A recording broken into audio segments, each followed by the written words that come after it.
Bienvenido y quiero felicitarte por apartar este espacio para profundizar en la palabra de Dios.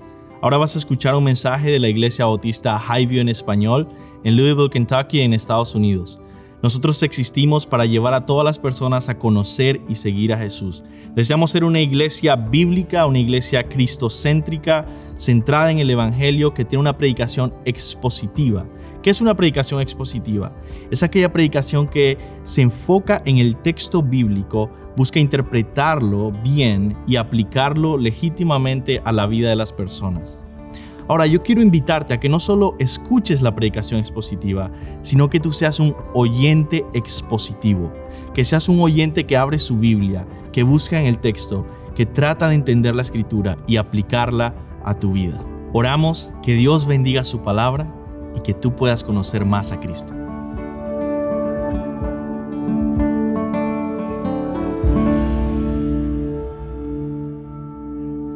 Si pueden abrir sus Biblias en Apocalipsis, capítulo 3. Hoy terminamos esa serie de mensajes sobre Apocalipsis, capítulo 2 y 3, las 7 iglesias, las 7 cartas a las 7 iglesias. Estamos en la carta de Jesús a la iglesia en Laodicea. Una carta muy famosa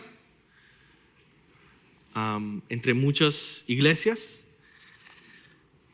y que hoy vamos a poder meditar en ella, no solo de aprendizaje bíblico, que hay tantas cosas que aprender acá, pero de aprendizaje espiritual. Aquí hay un mensaje muy importante, vital para cada uno de nosotros. No importa si eres cristiano o no eres cristiano. El mensaje de esta carta realmente aplica para cualquier persona, porque todos necesitamos lo mismo, y es a Jesucristo. El título de este mensaje es Volvamos a caminar con Jesús. Vamos a orar. Señor, te pido, Dios, que uses la predicación de tu palabra el día de hoy. Tenemos hambre y sed de ti, Señor, y venimos con fe a buscar alimento espiritual en tu palabra. Despiértanos para ver tu gloria en tu palabra, para ver a tu Hijo y adorarle, para ser instruidos. Necesitamos escuchar la voz del buen pastor, hablándonos, pastoreándonos. Solo tú tienes palabras de vida, Señor. Ayúdanos a escucharla con un corazón abierto. En el nombre de Jesús. Amén. En la vida hay momentos difíciles, hay momentos de desánimo. A veces en la vida hay momentos de desorientación. En la vida cristiana, a veces uno simplemente siente que algo está mal, que hay un vacío que uno no puede explicar muchas veces, que algo se siente distinto. Hay etapas, ¿verdad? Algunas personas le llaman desiertos, ¿no? Otras personas simplemente lo reconocen como momentos de desenfoque, de desorientación. Y muchas veces no sabemos qué está pasando, ¿verdad? Y queremos encontrar otra vez ese enfoque, ese rumbo claro para nuestras almas, para nuestros corazones. Y básicamente yo podría resumir todo lo que voy a decir el día de hoy en esta frase: que la raíz de tus problemas más profundos, más serios, más grandes, la raíz de los momentos de desánimo, desorientación, dificultad, la raíz se encuentra en que te distancias de Cristo. en que hay un distanciamiento de la persona de Cristo. No estoy hablando de la iglesia, aunque eso es un resultado de distanciarse de Cristo. Muchas veces uno ya no quiere ir a la iglesia. No estoy hablando de conocimiento bíblico. No estoy hablando de servir. Estoy hablando de un distanciamiento de la persona de Jesús. La raíz de tus problemas es que te distancias de Cristo. Y el día de hoy vamos a terminar esa serie de predicaciones con este mensaje de regresar a Cristo, la persona de Cristo, de una forma genuina y personal. Y vamos a tener estas dos partes. Simplemente primero vamos a leer el texto. Vamos a leer y entender la carta en su contexto y en su significado original, porque hay varias cosas aquí que son difíciles de entender y que necesitamos estudiar profundamente para decir, eso es lo que significaba el texto. Pero en segundo lugar, vamos a terminar con una aplicación práctica a nuestras vidas, un llamado a volver a caminar con Jesús personalmente. Otra vez ese es el título, volvamos a caminar con Jesús. Vamos a comenzar con nuestro primer punto, y es que la Odisea era una iglesia distanciada de Jesús. Ese es el gran problema. No es obvio cuando ves el texto bíblico, cuando lees la carta, no es obvio. Cuando la entiendes, la interpretas en su contexto, entiendes que ese era su problema esencial. Era una iglesia distanciada de Jesús, alejada de Jesús. Vamos a comenzar con el versículo 14. Dice Jesús, y escribe al ángel de la iglesia en la Odisea. Otra vez Jesús le está diciendo al apóstol Juan, que está teniendo esta visión, este encuentro con Jesús, le dice, escribe esta carta. Escríbela al ángel, es decir, mensajero, eso es lo que significa ángel, la palabra mensajero, de la iglesia de la Odisea. Probablemente ese mensajero se refería al pastor, al mensajero de esta iglesia, que tenían a cargo esta iglesia. Dile esto: he aquí el amén, el testigo fiel y verdadero, el principio de la creación de Dios, dice esto. Jesús se introduce en la carta. En cada una de las 7 cartas que vimos siempre hay una introducción de él mismo, y esa introducción varía, cambia. Siempre es una introducción gloriosa. En este caso, vemos que Cristo se presenta como el Dios, que es la fuente de toda verdad y del cual depende toda la creación. Entonces es absurdo que la iglesia en la Odisea piense que puede vivir sin depender de Cristo, cuando de Cristo depende toda la creación.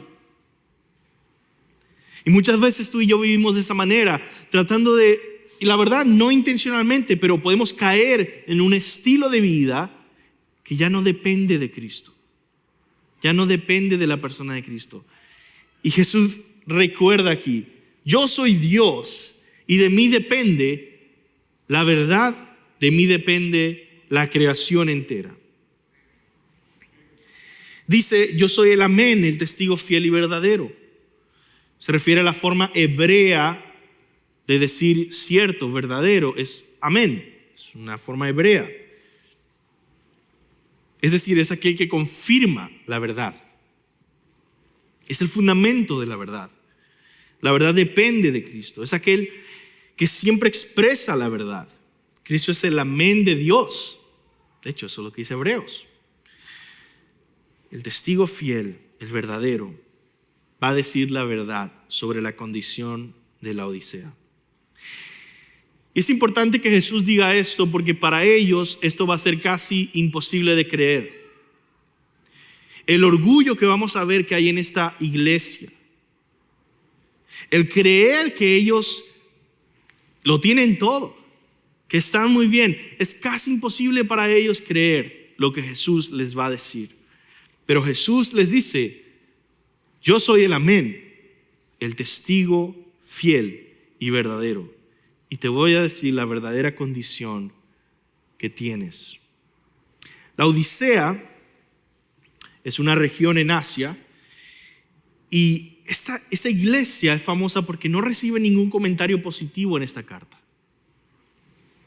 Una iglesia que es adinerada. Entonces, cuando te imagines a la iglesia de la Odisea, imagínate una iglesia adinerada, enriquecida, pero pobre de Cristo.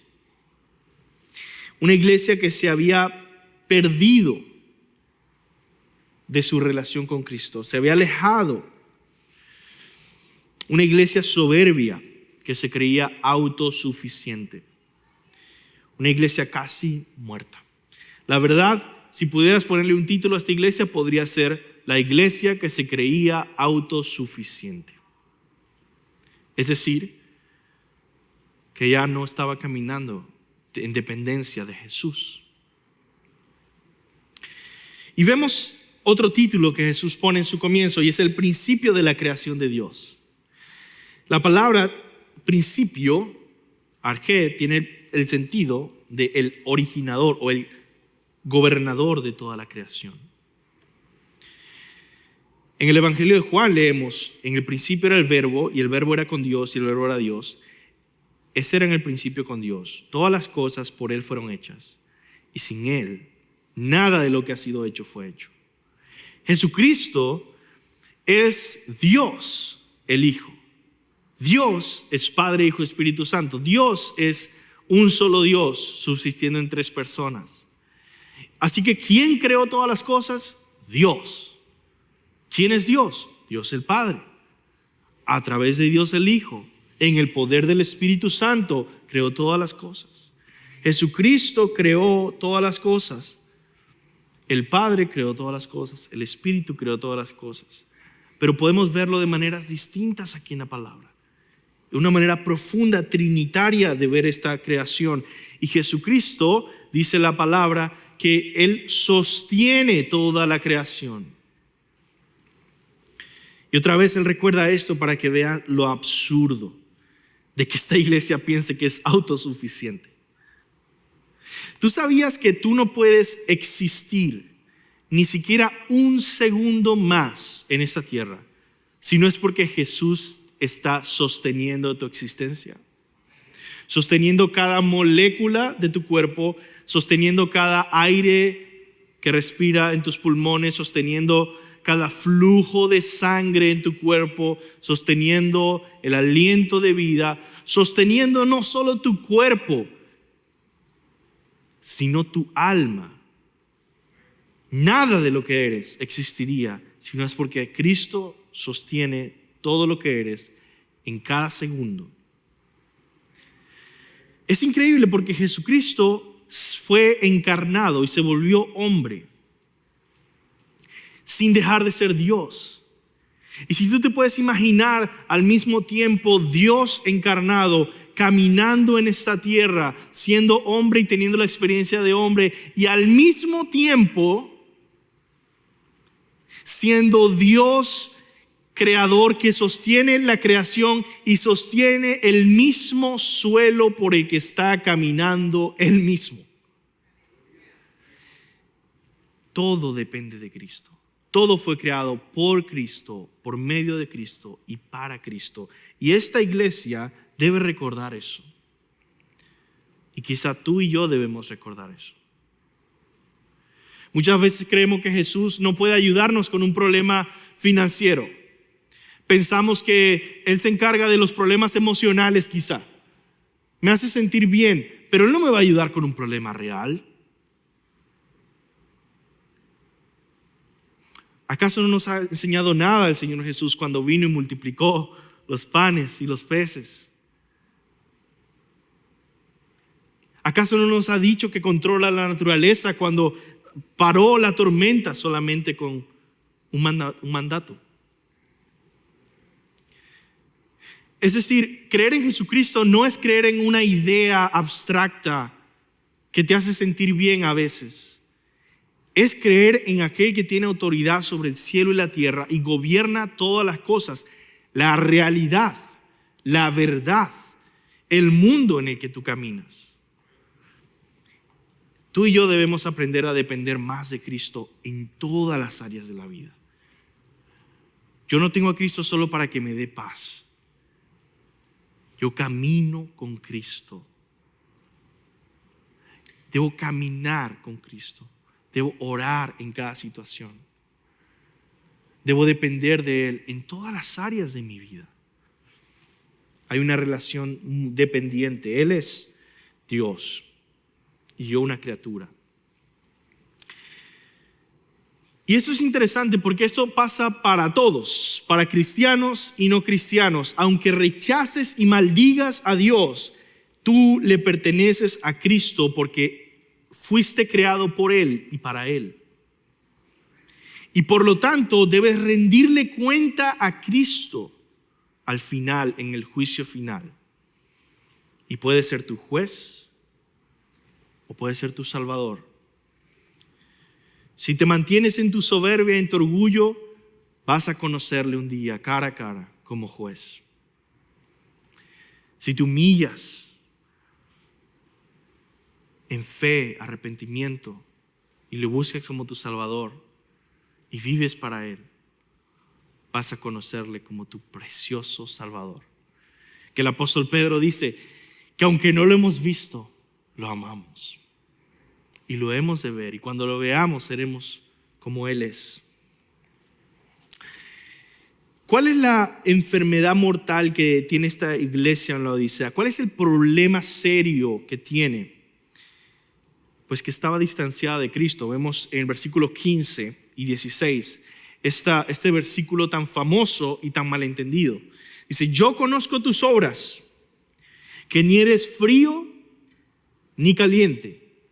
Ojalá fueses frío o caliente. Pero por cuanto eres tibio y no frío ni caliente, te vomitaré de mi boca. Hay dos errores comunes que se comete al interpretar este texto.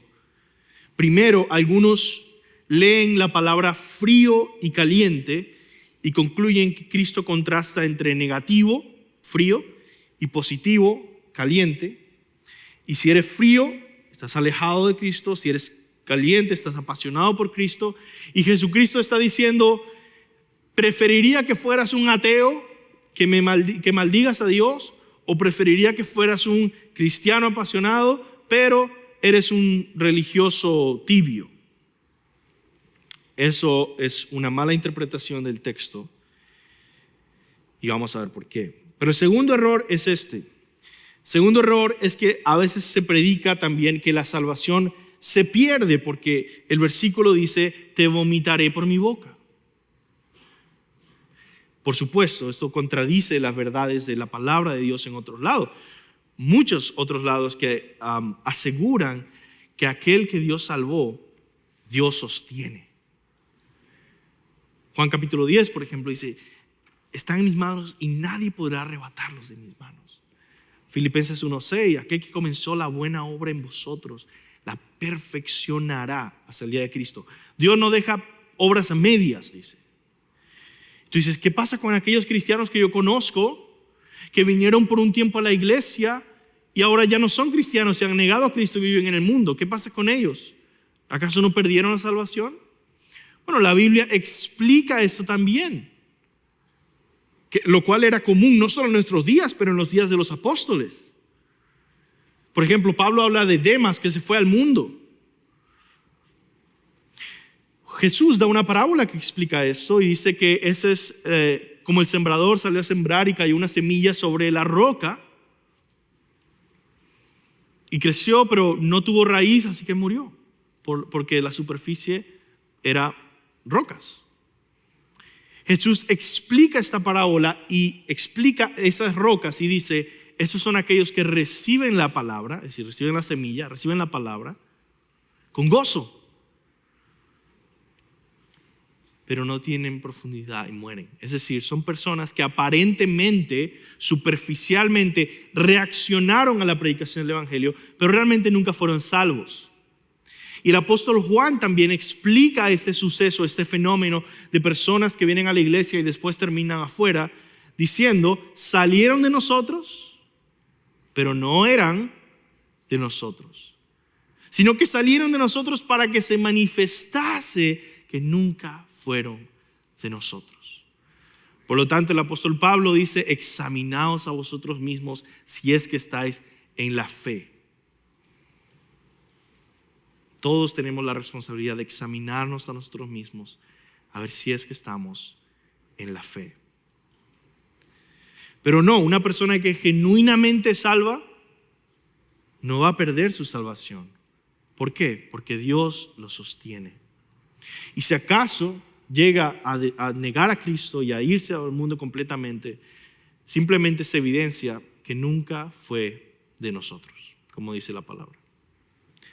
Así que esto es una mala interpretación de te vomitaré por mi boca.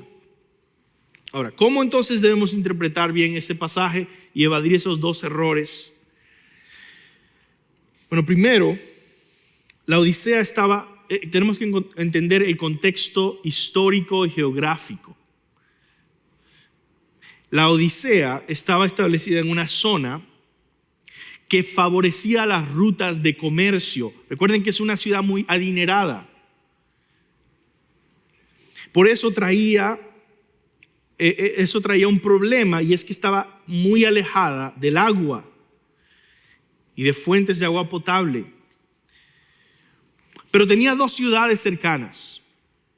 Una era Hierápolis, que era un lugar que tenía aguas termales, es decir, aguas calientes, y muchos de ellos creían que tenían propiedades medicinales y curativas, y le hacía bien al cuerpo bañarse en estas aguas calientes, estas aguas termales, en Hierápolis, muy cerca. Y otra ciudad que estaba cerca era Colosas, de donde viene la carta a los colosenses. También tenía agua, pero era agua potable, era agua para beber, que venía de las montañas de Colosas. Y esta era agua limpia y agua fría y agua refrescante, y cuando la tomaban era agua fría. Pero la Odisea no tenía agua, no tenía agua caliente ni tenía agua refrescante. Por eso ellos construyeron un sistema de tuberías para traer agua de otro lado. La Odisea solo tenía agua que sabía feo. El agua sabía bien feo y tenía minerales. Yo estuve viendo esto, ¿no? Hay arqueología y se muestra un poco de la tubería. Muy interesante. Uno dice, bueno, las tuberías yo creía que eran de ahorita, pero no. Realmente habían tuberías no metálicas, pero eran tuberías por las cuales ellos traían su agua, y habían sedimentos de minerales, y eso hacía el agua bastante fea, la verdad. Olorosa, fea, por los minerales que contenía. Y siempre de la distancia de la que venía esa agua hasta llegar a la Odisea, venía con una temperatura ambiente que era bien desagradable para ellos. Entonces yo quiero que tú te imagines, tú dices, bueno, pero ¿qué tiene el agua a temperatura ambiente? Quizá uno dice por aquí, esa es mi agua favorita. Bueno, primero no tiene el sabor del agua que tomas. Pero segundo, yo quiero que te imagines un té o un café. Y el café, puedes ir a Starbucks y el café lo puedes pedir, ¿verdad? Caliente, y te lo tomas, tu café caliente. O puedes pedir un ice coffee, ¿verdad? Café con hielo, y es refrescante porque hay calor y quiero tomarme un ice coffee. Pero ¿qué pasa en tu casa cuando se te olvidó tomarte tu café y estaba ahí y lo dejaste ahí y ya han pasado media hora y vuelves a tomarlo y dices, ¿qué haces con ese café? ¿Te lo tomas? Lo botas y uno dice, ¿por qué lo botas? Es café y tal. Porque ya no está caliente. Tampoco es ice coffee. sino que lo botas. Eso es lo que pasa, esa es la dinámica que estaba pasando. Es decir, no es que ser frío era estar apartado de Cristo y ser caliente era estar apasionado por Cristo. Era que habían propiedades buenas del agua caliente que tenía Hierápolis, habían propiedades buenas del agua fría que tenía Colosas, que era refrescante o que era curativa, el agua de las aguas termales, pero el agua de la Odisea era simplemente desagradable. Un comentarista dice, es como si Jesús le estuviera diciendo a la iglesia en la Odisea, francamente, tu condición espiritual me recuerda al agua de tu ciudad. Desagradable y produce náuseas. ¿Por qué? Por la distancia que tiene tu ciudad de las fuentes de agua naturales. Yo quiero que recuerdes eso que acabo de decir. La distancia era el factor que había hecho que esa agua estuviera así. Y hay una metáfora aquí un poco difícil de agarrar, pero Jesús, ya después lo va a hacer más explícito, pero Jesús está diciendo, ese es tu problema como iglesia. Hay una distancia de la fuente. Hay una distancia de Cristo que te hace desagradable. En conclusión, Jesús está diciendo, ojalá fueras agradable en algún sentido, ya sea como el agua refrescante de Colosas o como las aguas termales de Hierápolis, pero eres como el agua apestosa y tibia de la Odisea. Eres desagradable y te escupiré como hacen los que toman esa agua. Te vomitaré por mi boca no quiere decir que la salvación se pierde, sino que es una figura de lenguaje en la metáfora que Cristo está usando, una metáfora que habla del desagrado de Cristo. La iglesia es desagradable. Eso es lo que quiere decir te vomitaré por mi boca. Y está en peligro de que Cristo quite su lámpara de en medio de ella, es decir, que deje de ser una verdadera iglesia de Cristo. Recuerda que esa otra metáfora de la lámpara se usó del capítulo 1, 2 y 3. El juicio de Cristo para la iglesia era, ustedes van a dejar de ser una iglesia, voy a quitar mi lámpara de ustedes. En conclusión, ¿por qué a Cristo le desagradaba tanto esta iglesia? ¿Qué estaba mal con la Odisea? Porque la iglesia estaba tan lejos de Cristo como la Odisea estaba lejos del agua potable. La iglesia se había alejado de una relación personal, íntima y dependiente de Cristo. Yo quiero preguntarte, ¿has olvidado acaso que el cristianismo se trata acerca de Cristo? De la persona de Cristo, de Él. No podemos vivir una vida solitaria o independiente de Cristo. Y quizá tú te preguntas, pero ¿dónde está Cristo? ¿Cómo yo puedo caminar con Cristo? ¿Cómo yo puedo tener una relación personal con Cristo? ¿Cómo yo puedo acercarme a Cristo? Bueno, por eso entender la Trinidad es importante. Porque Él dijo, yo no los dejaré huérfanos, sino que les enviaré un consolador. El Espíritu Santo es el Espíritu de Cristo. El Espíritu Santo es el que hace posible una relación cercana y personal con Jesucristo y con el Padre. El Espíritu Santo no solo está con nosotros, sino está en nosotros. Y el Espíritu Santo primordialmente usa la Biblia, usa la palabra del Espíritu, usa las sagradas escrituras inspiradas por el Espíritu Santo, creadas por el Espíritu Santo, para producir en nosotros ese crecimiento, santificación, esa comunión con Cristo, con el Padre. Así que, ¿cómo puedes caminar con Cristo? Lee la palabra en oración, dependiendo del poder del Espíritu Santo que te conecta y te lleva a relacionarte íntimamente con el Hijo y el Padre. Cristo prosigue en versículos 17 y 18 a exhibir el problema más claramente y a proveer una solución. Dice así la palabra: porque tú dices, yo soy rico y me he enriquecido.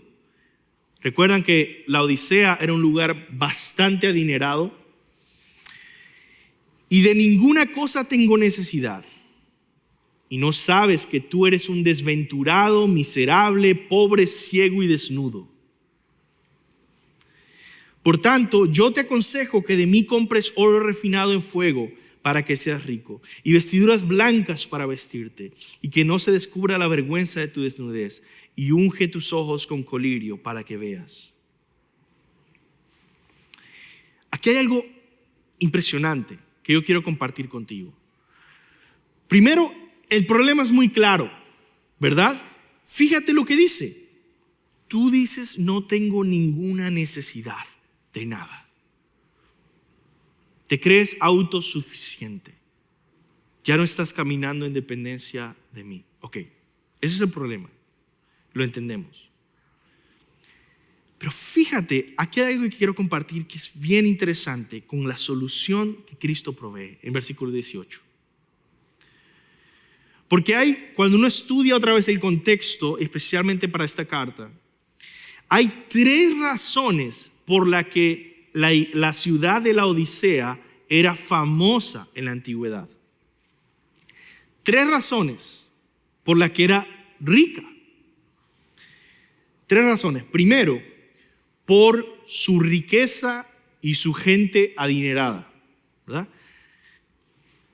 La Odisea era famosa por su riqueza, su gente adinerada, primero. Segundo, por producir tela negra y ropa de calidad.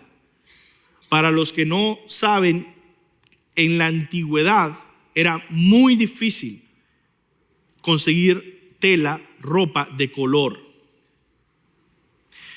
Se escucha en la Biblia a veces que habían personas que vendían púrpura, por ejemplo, ¿no? Telas de púrpura. ¿Por qué? Eran telas costosas, porque era muy, muy difícil de poder producir y conseguir telas de colores distintos.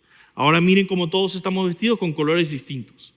No es difícil, pero para esa época era bastante costosa. Y en la Odisea se producía esta tela y esta ropa de color negro y ropa de calidad.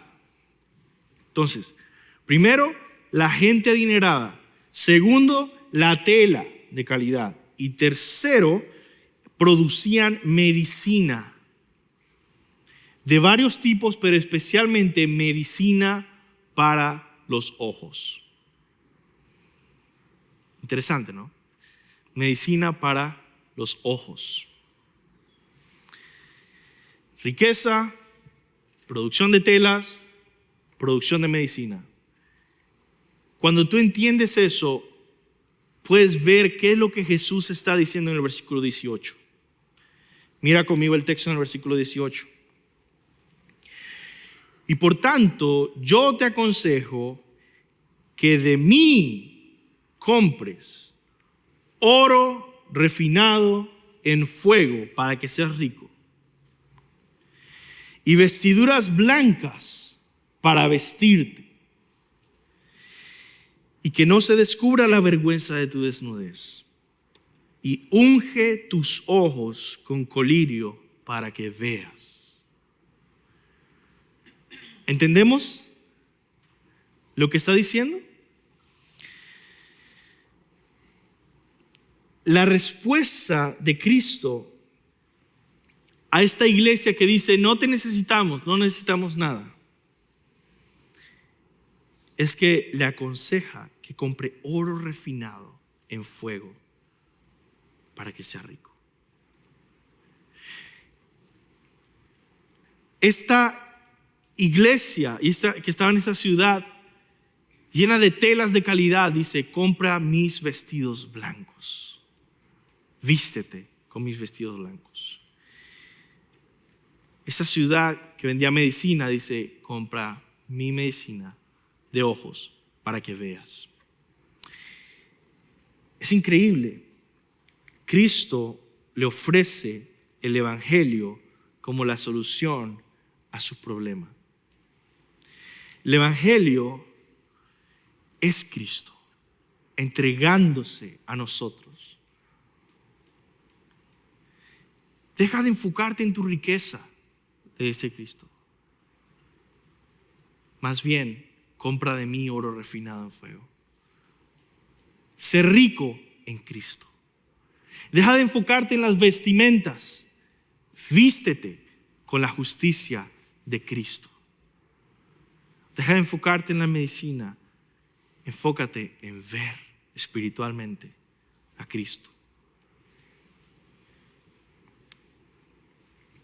¿Cómo se ve esta relación en el que un cristiano comienza entonces a caminar con Cristo, entregado a Cristo de una manera personal? Bueno, con eso prosigue el texto. Y es que una relación en el que Cristo es tu vida, como dice el apóstol Pablo, ahora lo que vivo en la carne lo vivo en la fe del Hijo de Dios. Cuando caminas con Cristo, ¿cómo se ve tu vida? Versículos 19 y 20. Yo reprendo y castigo a todos los que amo, dice. Sé pues celoso y arrepiéntete. He aquí yo estoy a la puerta y llamo. Si alguno oye mi voz y abre la puerta, entraré a él y cenaré con él y él conmigo. 3 cosas se menciona ahí. Vivir para Cristo incluye disciplina. Disciplina no es castigo, disciplina no es bofetadas. Disciplina es pastoreo. Disciplina es que el Señor Jesucristo te redirige, cambia tu rumbo, te corrige, te exhorta, te anima, te cambia, te confronta. Dice, yo reprendo y castigo a todos los que amo. Vivir para Cristo incluye arrepentimiento. Dice, sé pues celoso y arrepiéntete.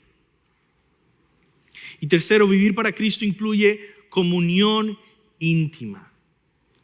Comunión cercana y personal con la persona de Jesús. He aquí yo estoy a la puerta y llamo. Si alguno oye mi voz y abre la puerta, entraré a él, cenaré con él y él conmigo. Eso es una imagen de convivencia personal.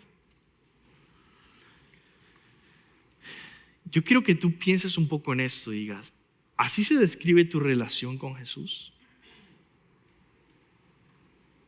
Como una convivencia personal cercana.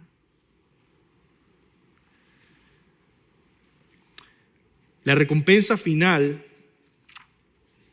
que Cristo ofrece, versículos 21 y 22, es increíble. Dice, al que venciere, le daré que se siente conmigo en mi trono. ¿Qué promesa más grande? El que tiene oído, así como yo he vencido y me he sentado con mi Padre en su trono, el que tiene oído, oiga lo que el Espíritu dice a las iglesias. La increíble promesa de estar en el trono de Dios. ¿Por qué es tan increíble? Porque pecadores miserables como tú y como yo vamos a estar honrados infinitamente al estar con Cristo en su trono. Otra vez, esto es lo que se llama unión con Cristo. Hay una metáfora o un ejemplo que escuché esta semana sobre la unión con Cristo que quiero compartir y terminar con esto, y es la imagen de una boda, de un matrimonio. Y esto es interesante porque cuando ves el matrimonio, la salvación de Jesús para con los pecadores, es como ver al rey más rico de todos casándose con la mujer más pobre y miserable de todas. ¿Y qué pasa? Que en el momento que se casan legalmente, ahora esta mujer pobre y miserable pasa a tener toda la riqueza de su esposo. Le pertenece a ella. Si en la antigüedad eso hubiera pasado, esa persona hubiera pasado en un segundo de ser pobre a ser la más millonaria de todas. De ser alguien de la calle a ser una reina. ¿Cómo sucede eso? Unión. Y esa es la unión de Cristo para con pecadores como tú y yo. Ven y unámonos en un nuevo pacto. Y ahora todo lo mío es tuyo. Sí, eso es lo que significa: al que venciere, le daré que se siente conmigo en mi trono, como yo he vencido y me he sentado con mi Padre en su trono. Ya hemos podido examinar entonces todo esto, y yo quiero terminar el mensaje del día de hoy con una aplicación práctica, un llamado breve a que volvamos a caminar con Jesús. Ese es el mensaje de hoy, es bastante entendible. Volvamos a caminar con Jesús personalmente, individualmente y como iglesia, como familias, como amigos, como grupos, como ministerios. Volvamos a caminar con Jesús. Este es el segundo punto. Todos tus problemas provienen de haberte distanciado de Jesús. Y yo quiero hacerte varias preguntas. ¿Cómo está tu relación personal con Cristo? ¿Te sientes lejos de Cristo? ¿Entiendes su amor por ti? Él te ama profundamente. ¿Entiendes que todas tus necesidades solamente se pueden satisfacer en Cristo? ¿Comienzas a ver señales en tu vida de que te has distanciado de Cristo? Y tú quizá dices, ¿cuáles son señales de que yo me he distanciado de caminar personalmente con Cristo? ¿Cuáles son algunos frutos de que ahora estoy caminando una vida cristiana en la que Cristo está lejos? Déjame darte una lista larga que escribí. Esas son algunas señales que puedes ver quizá en tu vida, y que cuando las veas te des cuenta cuál es el problema. Mi problema es que me estoy distanciando de la persona de Cristo. Cuando veas peleas, impaciencia, inmoralidad sexual, falta de dominio propio, problemas familiares, problemas matrimoniales, discusiones constantes, desánimo, pensamientos suicidas, incredulidad, desesperación, desorientación, nerviosismo, amargura, pensamientos pecaminosos, sospecha, soledad, pasas mucho tiempo criticando, vives enojado, te falta el gozo, te falta la lectura de la palabra, ya no oras, ya no quieres participar en evangelismo o en discipulado, te falta adoración y gratitud, falta amor en tu vida, te falta dominio propio, te falta humildad, hay mucho enfoque en ti mismo, hay mucho enfoque en tus defectos, o hay mucho enfoque en tus ambiciones, o hay mucho enfoque en tus logros, o hay mucho enfoque en tus necesidades. Sientes vergüenza o sientes culpa, o te sientes desconectado con otros.